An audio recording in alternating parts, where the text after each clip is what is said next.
Benjamin, about Protealis, your company.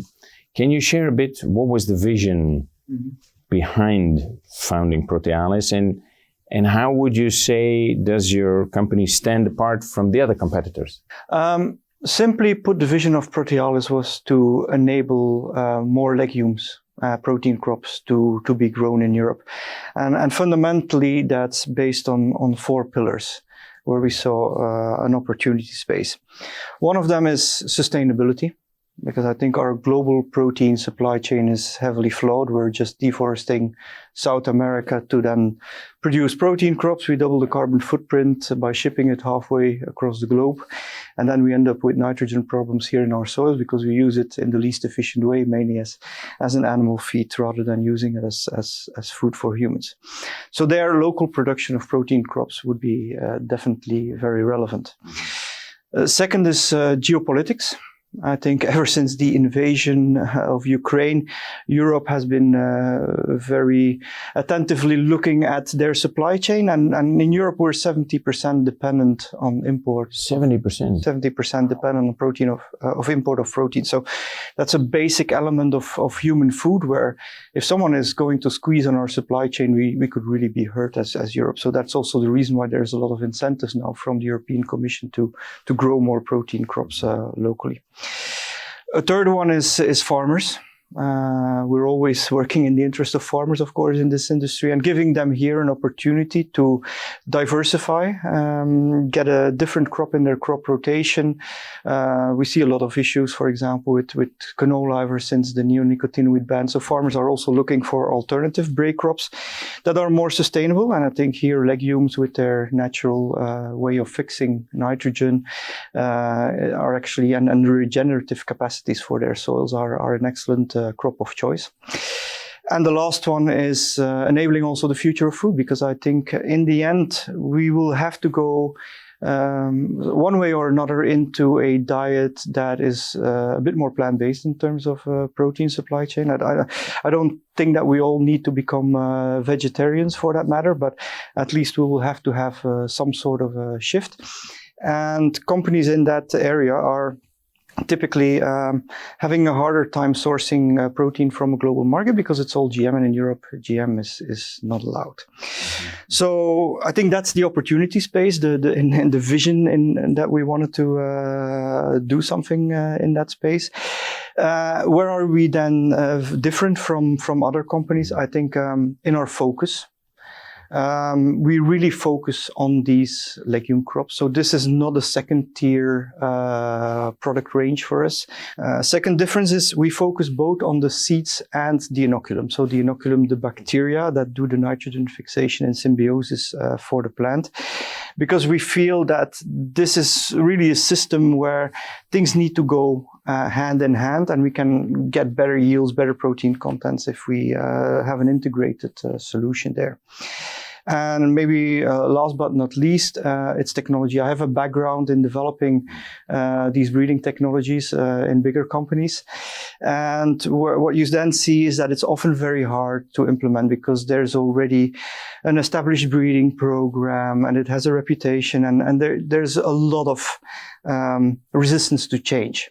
And here we had the opportunity from the ground up to implement a breeding program with the latest and greatest technologies, which is not commonly done for a minor crop like legumes in Europe. And even then, we go, I think, beyond what is typically done and the current status quo, just because we can really design it from the ground up. So I think that makes us very different also in the industry. Your Protealis innovations, how are they helping farmers, improve their yield and also improve their sustainability? If you look at what has happened recently, now we have seen that more adapted varieties have come to the market. The protein content has gone up. And as a consequence, you also see that the acreage and the adoption of soybean in Northern Europe is starting to develop. And that's exactly where we as Protealis want to push barriers even further. So bringing extra yield by implementing technologies. increasing the protein content so that farmers can also play part in the higher value segment of human food and not only use it as animal feed. And then thirdly is the inoculum. Because if we really want to scale these protein crops to a high level, you need a scalable solution for inoculation. And currently we have solutions that either work well, but they're very cumbersome and laborsome for farmers, so it works well on 1 or 2 hectares. Or we have a solution that is very scalable, but it doesn't work well. And so we want to break that and make sure that there's a scalable solution that actively works every time that it's applied. So I think there is where Protealis wants to help push the boundaries. And if we can drive adoption by driving the yield and the protein content forward, then we get more acreage. And in essence, growing legumes is a very sustainable solution. It's regenerative. It avoids having to add mineral nitrogen. And in case of soybeans, it's actually also a crop that requires quite a low level of inputs. Like it's fairly free of diseases and pests. And if I understand it well, Protealis is helping Europe shift towards a higher level of independence for protein, homegrown protein. Where do you see the biggest challenges and opportunities in this shift? So I think all of these elements are there today. There is a lot of momentum, and I think as Protealis we're ideally positioned to capture that moment and the momentum. So where is going to be the challenge for us?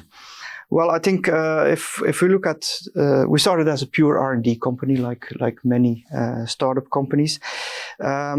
I firmly believe that we hit and all the check marks. We delivered on all the milestones there, and the products are there. So we have 6 varieties on the market today. We have an inoculum that is out of the R&D phase. We're starting to scale it up and do the derogation so we can bring it to the market. So I'm not really convinced about what we do in terms of what we can deliver, but you have to sell it as well. And so making that pivotal transition from a pure R&D company to a commercial company, that's where I see a challenge for the company in the future. Mostly also because we're not just participating in an existing market, but we also want to develop a novel market. So this means convincing farmers that have never grown soybean before to give it a shot. So it means that we have to reach out to those farmers, get in touch with those farmers, give them the proper arguments, support them in their agronomy as well, so that they have a successful experience and that this becomes a self-amplifying story. I think this is where the biggest challenge is for Protealis today. Wonderful. Good luck with your company, Protealis. Thank you, Benjamin. Thank you, Marcel. It was nice being here.